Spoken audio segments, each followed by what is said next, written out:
Good morning, everyone. In the last video, we have discussed about the nomenclature, preparation, and physical property of the carboxylic acid.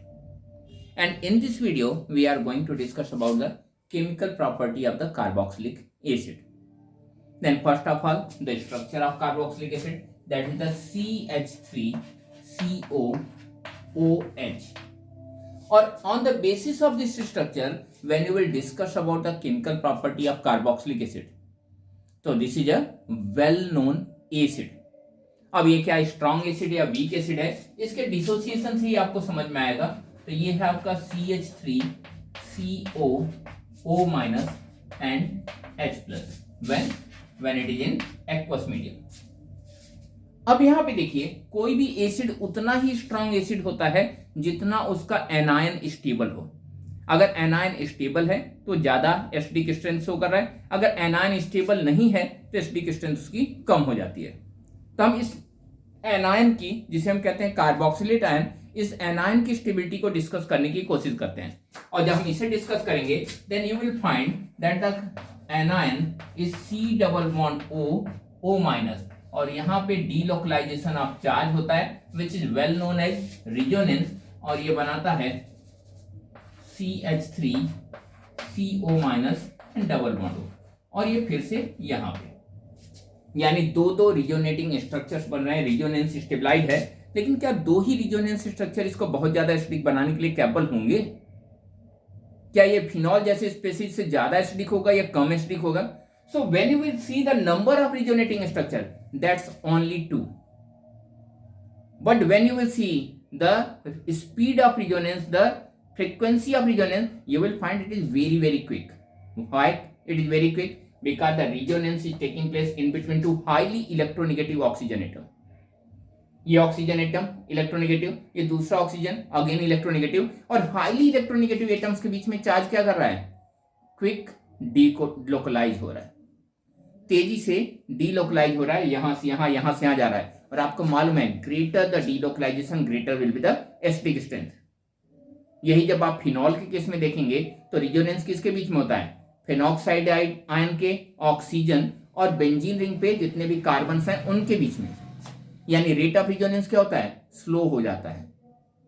और जब rate of resonance slow हो जाता है तो आपको मालूम है, रेट ऑफ रिजोनेंस स्लो हो गया तो रेट ऑफ रिएक्शन अपने आप, sorry, stability of the compound अपने आप कम हो जाता है, रेट ऑफ रिएक्शन कम हो जाएगा, एसिडिक स्ट्रेंथ कम हो जाएगा. So carboxylic acid is one of the strongest acid in organic compound due to this heavy stability of the anion, due to this quick resonance of the carboxylate ion. So carboxylic acid is a very strong acid. अब अगर हम इसके acidic property की बात करें, क्या ये acidic property देता है? क्या एसिड की तरह रिएक्शन करता है? श्योरली अगर ये एसिड है तो एसिड की तरह रिएक्शन तो देगा ही देगा. और अगर हम इनके कुछ रिएक्शंस को देखें कि क्या ऐसा दे रहा है, तो हम पाएंगे कि एसिड जैसे रिएक्शंस को देने के लिए कैपेबल है.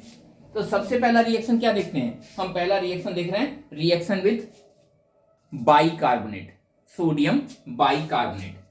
तो यहां पे है reaction with sodium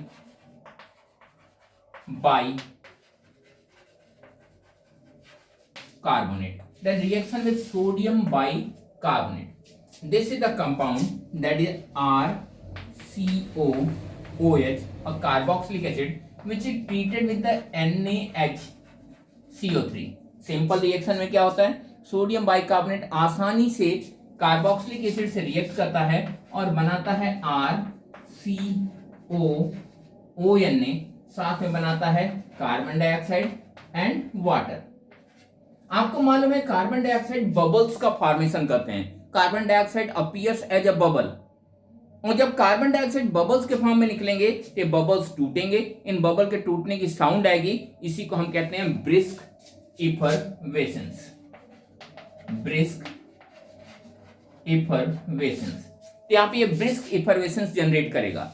And if the system is generating the brisk effervescence, it is suggesting that the compound is acidic by the nature.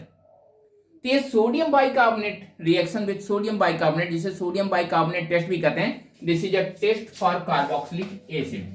Test for carboxylic acid, यानी आपका कंपाउंड क्या कार्बोक्सिलिक एसिड है या नहीं है। अगर वो ऑर्गेनिक कंपाउंड है तो क्या वो कार्बोक्सिलिक एसिड है या नहीं है, इसे आइडेंटिफाई करने के लिए इस टेस्ट को किया जाता है। Then this is one of the test for the identification of the carboxylic acid, and this is also suggesting that the carboxylic acid is a well known acid, is a well identified acid.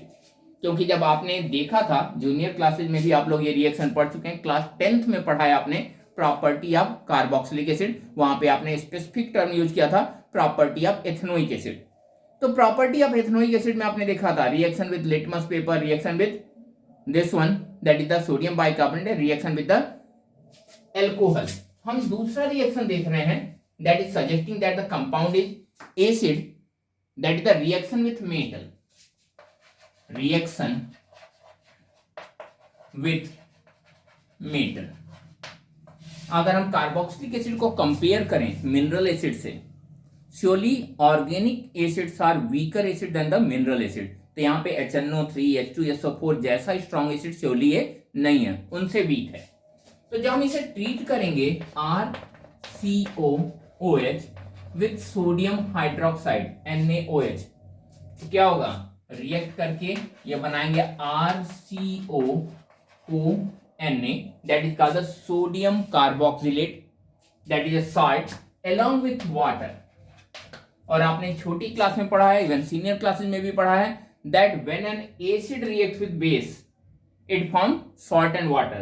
लेकिन हमने reaction of metal देखना था, गलती से मैंने reaction of sodium hydroxide लिख दिया, base लिख दिया, तो हम मेटल का भी लिख लेते हैं। ये है आपका RCOOH प्लस Na सोडियम के साथ, और जब रिएक्शन होगा तो प्रोडक्ट इस बार भी वही बनेगा RCOONA, बस इकलौता डिफरेंस क्या होगा, इस बार हाइड्रोजन नाम की गैस निकलेगी। और आपने पढ़ा है कि when an acid reacts with metal it gives salt and hydrogen, so it is giving salt and hydrogen. So all of these are the three reactions, reaction with sodium bicarbonate, reaction with base, reaction with metal, is suggesting that the compound is well established acid। Carboxylic acid के acid होने की ये सारी properties को दे रहे हैं। The next reaction of the carboxylic acid is the decarboxylation reaction। Why the decarboxylation reaction is so important and why we are going to study about it? The decarboxylation reaction is one of the reaction in your syllabus in which the number of carbon in product is one less than the number of carbon of the reactant। यानी reactant अगर 4 carbon का carboxylic acid है तो product 3 carbon का alkene बनता है। अगर 5 carbon का कार्बोक्सिलिक एसिड है तो 4 कार्बन का एल्कीन बनता है, 1 कार्बन कम हो जाता है। तो हम इसे हटा रहे हैं और अगला टॉपिक देख रहे हैं, and the next topic is the decarboxylation. Decarboxylation, अब इसे हम हटा रहे हैं। डीकार्बोक्सिलेशन रिएक्शन में हम सोडियम हाइड्रोक्साइड से ही ट्रीट करते हैं। So this is the carboxylic acid CH3CH2COOH। जब हम इसे सोडियम हाइड्रोक्साइड से ट्रीट करते हैं, ये है एसिड, ये है बेस। अभी जस्ट जो मैंने हटाया उसमें एसिड बेस रिएक्शन था कार्बोक्सिलिक एसिड का, तो ये बनाते हैं सोडियम एल्केनोइड यानी CH3CH2COONA, इसे बोलते हैं सोडियम प्रोपियोनेट। साथ में बनता है वाटर, जिसकी हमें कोई जरूरत है नहीं, बस दिखा दिया। अब ये compound that is the sodium salt फिर से ट्रीट किया जाता है कार्बोक्सिलिक एसिड से। तो अगर एक स्टेप में दिखाना चाहें तो स्टेटमेंट में आप लिखते हैं एक्सेस ऑफ सोडियम हाइड्रोक्साइड, और रिएक्शन होगा क्या होगा, ये इनसे कंबाइन करेंगे और यहां से इतना निकल जाएगा। ये है क्या, Na2C और 3 ऑक्सीजन O3, यानी कि Na2CO3। और जब यहां से निकला तो ये बचा हुआ हाइड्रोजन इसके साथ आ जाएगा, it will form CH3 and CH3. Now you can see यहां पे 3 कार्बन का कार्बोक्सिलिक एसिड था, प्रोपेनोइक एसिड, और प्रोडक्ट 2 कार्बन का बना, दैट इज द एथेन. तो यहां पे प्रोपेनोइक एसिड से एथेन का फॉर्मेशन हुआ. This reaction is called decarboxylation reaction. लेकिन अगर यही रिएक्शन हम कैल्शियम हाइड्रोक्साइड से कराएं, एक डाई एसिडिक बेस से कराएं, डाई एसिडिक बेस समझते हैं, ऐसा बेस जिसके पास 2 हाइड्रोक्सिल आयन लिबरेट करने की कैपेबिलिटी हो. तो ये है आपका CH3COOH. कितने मोल्स? 2 मोल, क्योंकि calcium hydroxide diacidic base है.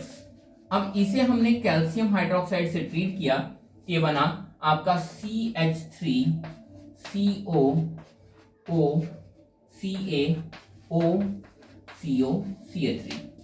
ये है कैल्शियम एथेनोएट. साथ में वाटर मॉलिक्यूल बनता है, बताने की जरूरत नहीं है. और इस कंपाउंड को जब हम हीट करते हैं, हीट किससे किया जाता है? In presence of calcium oxide हम हीट करते हैं. कैल्शियम ऑक्साइड के बारे में जानते हैं, इसका बॉइलिंग मेल्टिंग पॉइंट बहुत ज्यादा होता है, इस वजह से ये मेटलर्जिकल फ्लक्स की तरह भी यूज किया जाता है. अब जब हम इसे हीट करेंगे तो ये क्या निकलेगा? CaCO3. यहां से ये है आपका CaCO3, और साथ में क्या बच गया? CH3COCH3, यानी CH3C double bond O CH3. Compound is well known as acetone और प्रोपेनोन. तो यहां पे अगर कार्बोक्सिलिक एसिड को हम कैल्शियम हाइड्रोक्साइड से डीकार्बोक्सिलेशन रिएक्शन में ले जाते हैं तो कीटोन बनते हैं. लेकिन अगर उसे सोडियम हाइड्रोक्साइड के प्रेजेंस में ले जाते हैं तो बनता है एल्केन, जिसका नंबर ऑफ कार्बन 1 कम होता है. यहाँ पे कंडीशंस अलग हैं, इसलिए यहाँ पे इसके लिए हम नहीं कह रहे हैं. डीकार्बोक्सिलेशन रिएक्शन आपको जो पढ़ना है मेनली वो ये है, लेकिन कन्वर्जन में ये भी यूज किया जाता है, या फिर ये कंप्लीट द फॉलोइंग रिएक्शन करके आता है, वहां पे इस तरह के रिएक्शन को दिए जाते हैं. हम नेक्स्ट देखने जा रहे हैं, दैट इज द हैलोजिनेशन. और हैलोजिनेशन 2 तरह से होते हैं. एक सिंपल हैलोजिनेशन, जैसा एल्कोहल के साथ हुआ था, हैलोजन को ट्रीट किया, हाइड्रोक्सिल ग्रुप डिस्प्लेस हुआ, उसके जगह पे आके हैलोजन लग गया. और दूसरा एक नेम रिएक्शन है, that is called the Hell Volhard Zelinsky reaction. इन 2 रिएक्शंस को हम देखने जा रहे हैं.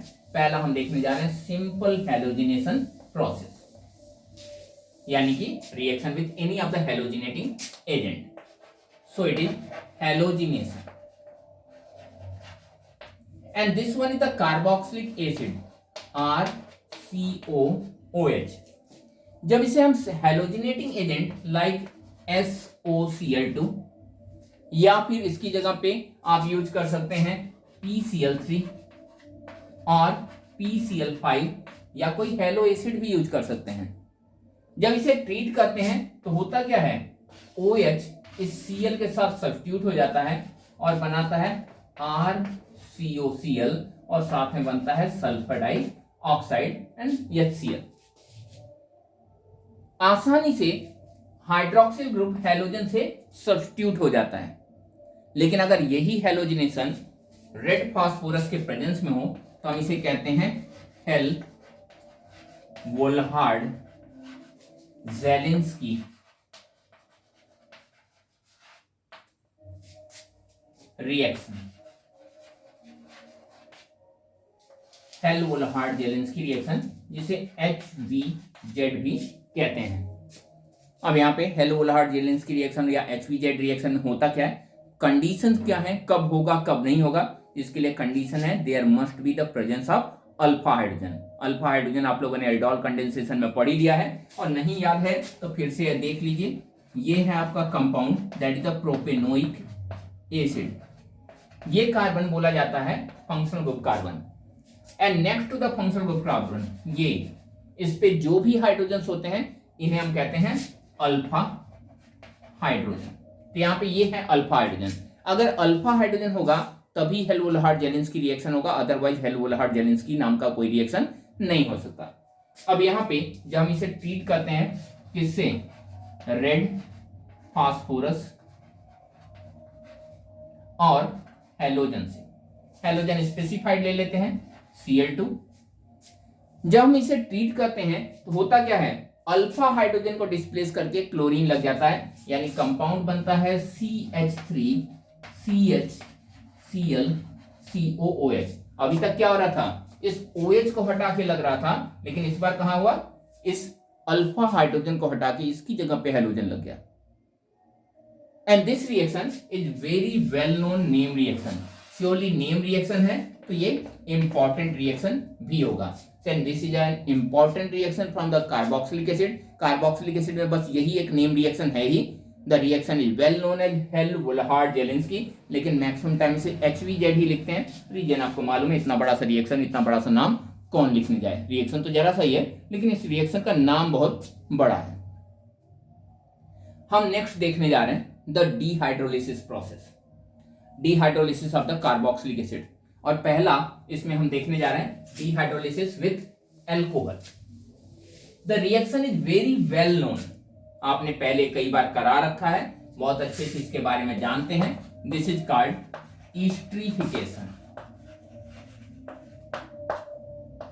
लेबोरेटरी में कराया है एल्कोहल के आइडेंटिफिकेशन में, लेबोरेटरी में कराया है कार्बोक्सिलिक एसिड के आइडेंटिफिकेशन में। तो हम यहाँ पे ईस्ट्रीफिकेशन देख रहे हैं, और esterification is a test for presence of carboxylic acid, carboxylic acid.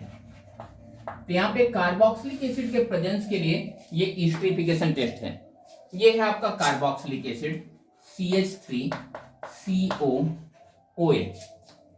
जब इसे ट्रीट करते हैं एल्कोहल से HOCH2CH3 in presence of H+ ion. H+ ion actually sulphuric acid है H2SO4, और जब ऐसा करेंगे तो यहां से ये वाटर मॉलिक्यूल निकल जाएगा, और जब वाटर मॉलिक्यूल निकलेगा ये बनाएगा CH3COOCH2 and CH3 plus water. और आपको मालूम है ये ईस्टर है, इसका एक स्पेसिफिक स्मेल होता है, लिखते हैं Frooti smell, that it gives a Frooti smell.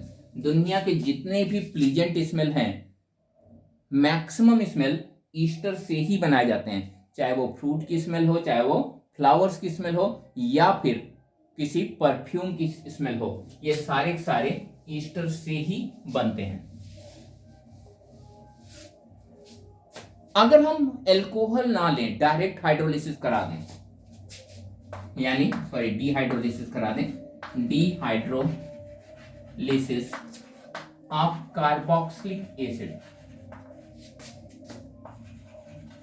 और डायरेक्टली हम डीहाइड्रोलिसिस करा दें कार्बोक्सिलिक एसिड का, कोई एल्कोहल ना लें, तब तो क्या होगा, this is the CH3COOH plus HOCOCH3, बस दोनों को पलट के लिख दिया है। इन प्रेजेंस ऑफ H2SO4 क्या होगा, यहां से वाटर मॉलिक्यूल का लॉस होगा, हीट के प्रेजेंस में, रिएक्शन हीट के प्रेजेंस में चलते हैं, और जब ऐसा होगा ये बनाएगा CH3C डबल बॉन्ड O, ये प्लस OCOCH3। श्योरली डिहाइड्रोलिसिस हो रहा है, तो साथ में वाटर मॉलिक्यूल तो निकलेगा ही। ये जो कंपाउंड बन रहा है, प्रोडक्ट में कंपाउंड बन रहा है, इसे कहते हैं acetic anhydride.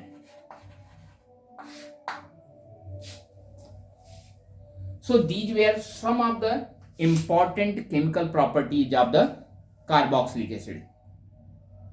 In the next video, we will see some of the questions from the chapter, and then we will start the new chapter, that is the amine.